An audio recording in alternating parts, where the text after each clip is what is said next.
So we do have somebody from our Discord group chat named Chesby who has asked, "Hey Kevin, as history has displayed, coaches usually like to bring in players that reflect their own national team. With that being said, why do you think instead of being connected to a German player like Musiala, everybody's talking about Leao or Nico Williams, or the Florian Wirtz and Joshua Kimmich transfer rumors have died down? Do you believe maybe the German players don't fit into the Barcelona squad, or their current price tags are a bit high?" So once again, thank you Chesby for putting out this question on the Discord group chat. If you guys also want to have a chance to have your questions answered, you guys can go put them onto the Discord group chat. There is going to be a link down below. It's clickable. Just click on it, accept the invite, and then you'll be set and done from there. You can ask me anything. You can also be in our lounge area. There is many different sections within the group chat that we do have, so I hope you guys do enjoy it. And so here's the thing, right? Yes, it's very true that usually when a coach comes to Barcelona, and let's just say they're from Spain or from Netherlands or from Germany or from France, usually those coaches, wherever they're from, they like to bring in players that they are very familiar with. For example, right, because this is nothing new. When Ronald Koeman was the coach of FC Barcelona 2.5 years ago, he wanted to bring in Wijnaldum. However, the transfer did not materialize because Barcelona did not have the financial capability to bring in Wijnaldum, and Ronald Koeman really wanted to focus on forming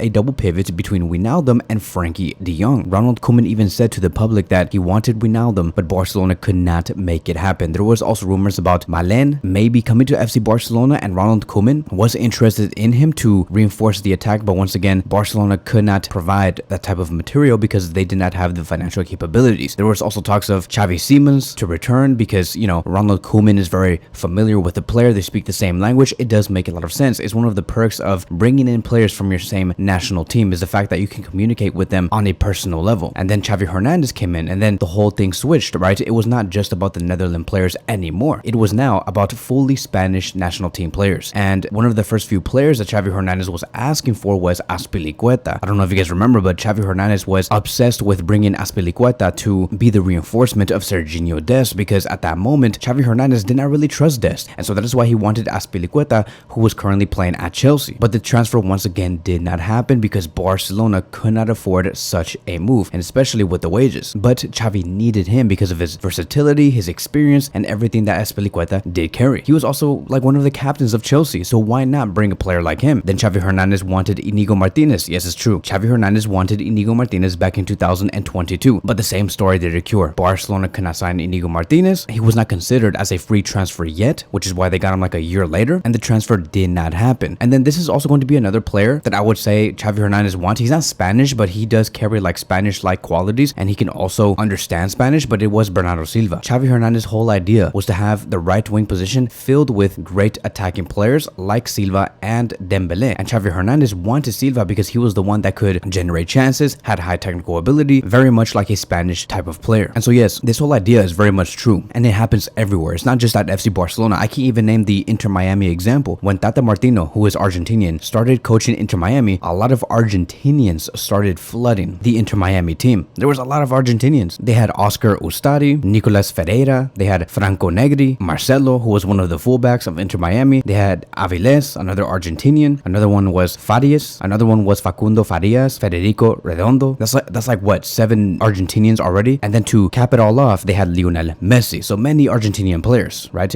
It's just a very normal thing to do. It's not something that's considered, oh, like favoritism and they're thinking some type of way. No, it's just the fact that these coaches find it easier to bring in players that they have a connection with. So what does this all mean, right? Going back to the question, now that we do have Hansi Flick, who is the coach of FC Barcelona and is German, why isn't this Barcelona team now focused on bringing in German talent like Musiala and Florian Wirtz? It makes a lot of sense because you would assume that with Hansi Flick, who is a great coach, he would have the attractiveness to bring in the best German talent in the world, and that would be amazing, right? To hear that Musiala and Florian Wirtz might move to FC Barcelona. But I do think that it does have to do with many things on the reason why Barcelona have not been linked with them and why we're focusing on other players. Point number one, it is the financial considerations. We do not know as of now whether Barcelona can afford such operations like Florian Wirtz and Musiala. We just don't know. The only thing that we do know is that Barcelona did struggle last summer in 2024. They did what they could. They found the right reinforcements. They were effective with Dani Olmo, but we're not a team that can spend huge amount of money on 1 to 2 stars. We just can't. At least for now. We do not know what's going to happen in the summer of 2025, but financial considerations is something that is real. Florian Wirtz and Musiala do have high transfer fees and huge wage demands, and Barcelona have to be very cautious with their spending due to the financial fair play regulations.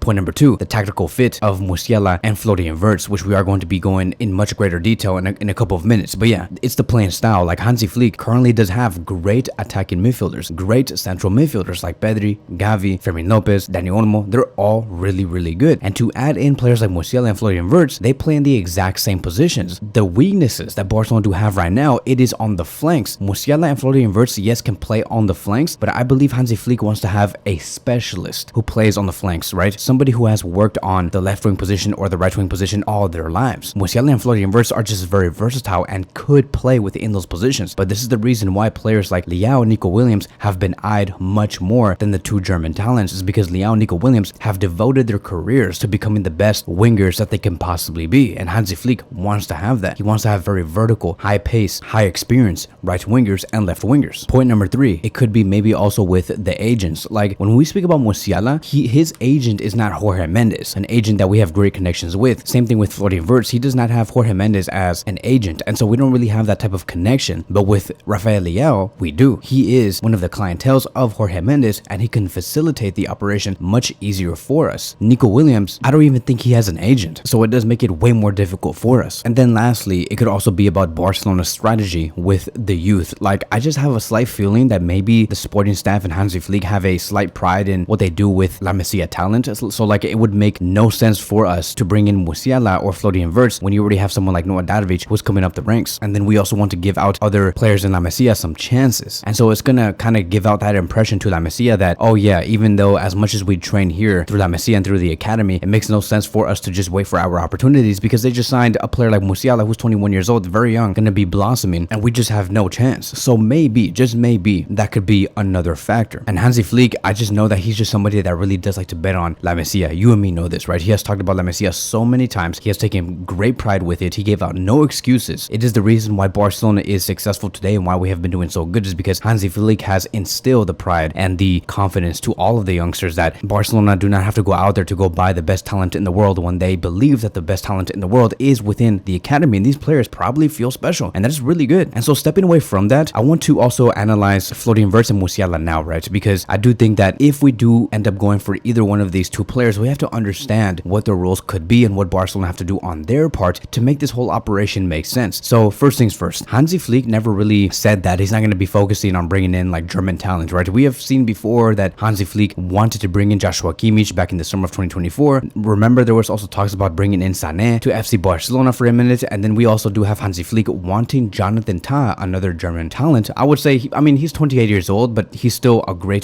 center back that can give us 4 to 5 years. But it's another German player that Hansi Flick wants to bring in, whether it's in January or in the summer of 2025. So this whole thing about Hansi Flick not interested in German talent or German players is not true. He still does have those intentions, just like Ronald Koeman did have with Barcelona and what Xavi Hernandez had with FC Barcelona. I just don't think that whatever happened in the summer of 2024, it was just not possible for Hansi Flick to sign any German talent, any German players. It just could not exist. And I believe that Hansi Flick knew about this, and he just cut out the noise to the media. Like, he did not want to say anything to the media. He did not want to repeat exactly what Ronald Koeman did say 3 years ago and said, I wanted Wijnaldum, but we could not make it happen. Hansi Flick does not want to do that because he wants to protect the players. He does not want to put out that type of propaganda, those type of rumors, those type of energy outside to the media, because it just creates unnecessary things and unnecessary dark forces within this club. Hansi Flick is very well aware on what he does need to say to the media and what he does not need to say. So he bets on La Masia, and it has been working wonders. So going to Florian Wirtz and Musiala, let's just say we go into the summer of 2025. Barcelona are in a much better financial situation because of the Spotify Camp Nou, because of the Nike deal, because of the players that we could be selling. It has been said before, according to Gabriel Sanz, about 3 months ago, that Florian Wirtz and Musiala are the 2 impossible dreams of Hansi Flick. So Flick wants these 2 players, but at that time, 3 months ago, it was impossible. And then it continues to state, they fit perfectly in the manager's idea, but at the moment, signing any of the 2 is impossible. And so the interest is there from Flick. It does exist. But let's just say, like I've said, if we go into the summer and the whole situation is different, which player would make the most sense? And keep in mind, before we go into this, Musiala is very close on renewing with Bayern Munich, but you just never know. Things can change very fast within the world of football. So going into the comparisons of Musiala and Florian Wirtz, you can just see that both of them they're just bosses, right? Right now in this season, both of them have the same amount of assists. In terms of goals, Musiala has more goals than Florian Wirtz. He has 9, while Wirtz has 7. And Musiala has played less games than Wirtz, which is a total of 15, while Wirtz has a total of 18. Last season, Musiala got 12 goals and 7 assists, while Florian Wirtz had a boss season, right? He had 18 goals and 19 assists. Holy crap. Imagine this central attacking midfielder at Barcelona. And then in the 2022-2023 season, Musiala had a much better season compared to Wirtz. 47 matches played, 16 goals and 13 assists. And then if you look at Florian Wirtz, he did not really play much, and that is because of an injury, and he only got 4 goals and 8 assists. It's kind of crazy to see that Musiala's best season was in the 2022-2023 season, where he had 16 goals and 13 assists, and that does not beat Florian Wirtz's best season, which was in the 2023-2024 season, where he had 18 goals and 19 assists. Very interesting. Maybe Florian Wirtz did peak higher than Musiala so far in football. And then going into greater detail on the shooting stats and the defensive stats between the two players, you can just see that Musiala and Florian Wirtz are very even in almost everything. Shots per 90, shots on target per 90, assists per 90, expected assists per 90. And if you look at the bottom, accurate passes per 90, Florian Wirtz is actually much better. Successful dribbles per 90, you would assume that Musiala is better than Florian Wirtz, but Florian Wirtz is just slightly better than Musiala in terms of dribbles that are successful. And then accurate to long balls per 90, Florian Wirtz is much more clinical with 1.28, and then you have Musiala at 0.90. On the defensive stats, for some reason Musiala is much better. It's kind of crazy to even think about that, because you would assume that with Florian Wirtz giving off his energy and looking at how he does play on the field and how, you know, Xabi Alonso likes to construct Bayer Leverkusen, you would assume that Wirtz would have better successful tackles per 90, blocks per 90, clearances per 90, but no, Musiala destroys Wirtz in terms of the defensive game. That could be something very important to Hansi Flick. And then going on to the comparisons of, let's just say, for example, Leao, a player that we do want and is very keen on moving to this club. When you compare Leao to Musiala and Florian Wirtz, right, looking at this graph, you can just see that Musiala, in terms of attacking actions, key passes, assists, carries, or dribbles, he does not touch Florian Wirtz nor Leao. Isn't that crazy? Crazy to even think about that. As much as we do like praise Musiala, you would assume that his attacking actions would be much higher, better than Leao and Florian Wirtz, even with key passes and assists, but no, it's not true. You can see on this graph here, Leao and Wirtz are superior. And I would even go as far as to say that Leao is superior in almost everything when you compare him to Musiala and Florian Wirtz. Almost everything. Keep in mind that Leao is in the red, while we have Musiala in the blue, and then we have Florian Wirtz in the green. And I do think that a lot of this does have to do with the position of the players. Like, for example, Musiala this season has been playing as a central attacking midfielder. Leao has been playing as a left winger. And so when you look at the heat maps, right, I think that just both of these players are effective. They can both score and provide assists, but they just do it in different ways. Leao likes to boss the left flank, while you have Musiala who plays all over the pitch. He's a central attacking midfielder, so he does his goals and assists, but in a much different way compared to Leao. And now the question is, right, going back to what I said in the beginning, what type of player does Hansi Flick need? Does he need a player that can be a boss on the left flank, or a player that can be a boss in the midfield, right, behind the striker? With Barcelona having Dani Olmo, Pedri, even Fermin Lopez, and so forth, does it make sense to have Musiala over Rafael Leao? No, it doesn't. I think that bringing in Leao makes much more sense. Then when you look at Leao versus Florian Wirtz, once again, it just makes much more sense for Leao to come in compared to Florian Wirtz. The reason why you see Florian Wirtz way more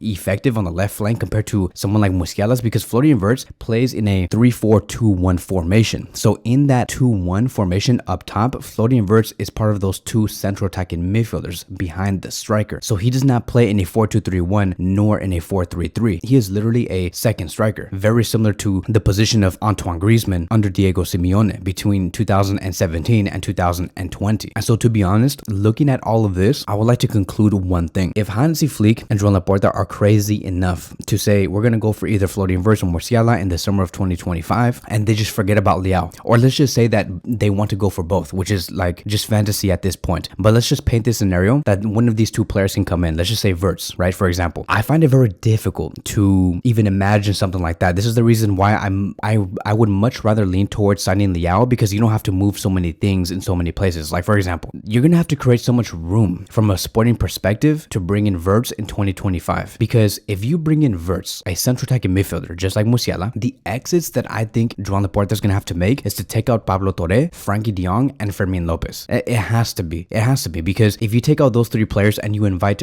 Wirtz, for example, in the CDM role, right, within the double pivot position, you're going to be having Casado, Bernal, Gavi, and Pedri. That is more than enough. That's 4 players within an area that contains 2 players, right? You can have Casado, Pedri, Pedri, you can have Gavi Pedri, you can have Bernal Casado, Bernal Gavi, Bernal Pedri. You can have so many things. It is enough players. And then up top in the central attacking midfield position, you have Olmo, Florian Wirtz, and Pedri. Yes, that's right. Pedri can play on the CDM role or in the central attacking midfield position. So you have 3 players in the cam role and 4 total options in the CDM role. So like, I don't see any room or any reason why Hansi Flick should retain Frankie de Jong, Pablo Torre, and Fermin Lopez. That is just overkill. And you're doing a disservice to Pablo Torre and Fermin Lopez. And also, right, like if you let go of Pablo Torre, Frankie de Jong, and Fermin Lopez, in total, you can bring in 130 million euros off of those player sales. 70 million euros for Frankie de Jong, 50 million euros for Fermin Lopez. Yes, that's right. You guys heard that right. Fermin Lopez does cost around 50 million euros according to the transfer market. And then 10 million euros for Pablo Torre, or let's just say 8 million euros. It's going to be around 125 to 130 million euros that Joan Laporta can generate off of those 3 players